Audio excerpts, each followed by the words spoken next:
Hello అండి. ఇదేమనుకుంటున్నారు? ఇడ్లీ పిండండి. నేను ఇడ్లీలు పెడితే పిండి మిగిలింది. దీంతో ఏం చేయాలని ఆలోచించాను. వెంటనే నాకు బోండాలు చేద్దామని ఆలోచనొచ్చేసింది. దానికి కావాల్సిన ఎర్రగడ్డలు సన్నగా తరిపెట్టిన ఎర్రగడ్డలు దీంట్లో యాడ్ చేసేసి, పచ్చిమిర్చండి కొంచెం రౌండ్‌గా కట్ చేసుకొని, కొంచెం కొత్తిమీరేసేసుకొని, దానికి కావాల్సిన కొంచెం కరివేపాకండి. జస్ట్ మనం అలా చేత్తో చించుకొని యేసుకుంటే సరిపోద్దండి దీంట్లో. కరివేపాకు కూడా యేసేసుకొని టేస్ట్‌కి సరిపడినంత కొంచెం సాల్ట్ కూడా యాడ్ చేసుకోవాలండి. చూడండి కొంచెం టేస్ట్‌కి సరిపడినంత సాల్ట్ కూడా యాడ్ చేసేసుకొని, బోండాలు బాగా ఉబ్బాలంటే కొంచెం సోడా ఉప్పు వేసుకోవాలి కదండీ! సోడా ఉప్పు కూడా ఏసేసుకున్నానండి.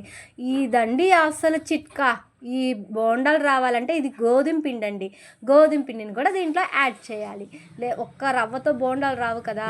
గోధుమ పిండి కూడా యాడ్ చేసేసి బాగా అన్నీ కలిసేటట్టుగా ఎర్రగడ్డలు, పచ్చిమిర్చి అన్నీ కలిసేటట్టు బాగా కలిపి పక్కన పెట్టుకోవాలి. ఈ లోపల ఆయిల్ కూడా వేడి చేసేసానండి.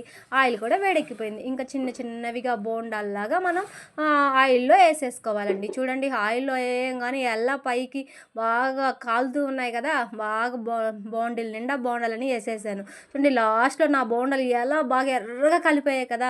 బాగా ఎర్రగా కాలితేనే కరకర అంటూ బోండాలు సూపర్‌గా ఉంటాయి. చూడండి ఫైనల్‌గా ఇవ్వండి బోండాలు.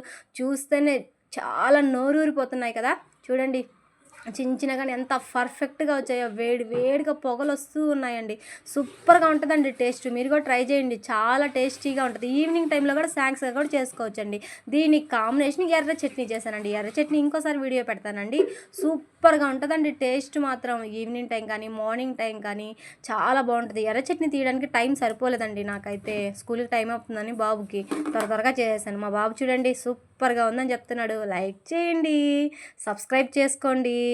ప్లీజ్ చూడండి మా బాబు అడుగుతున్నాడు కదా!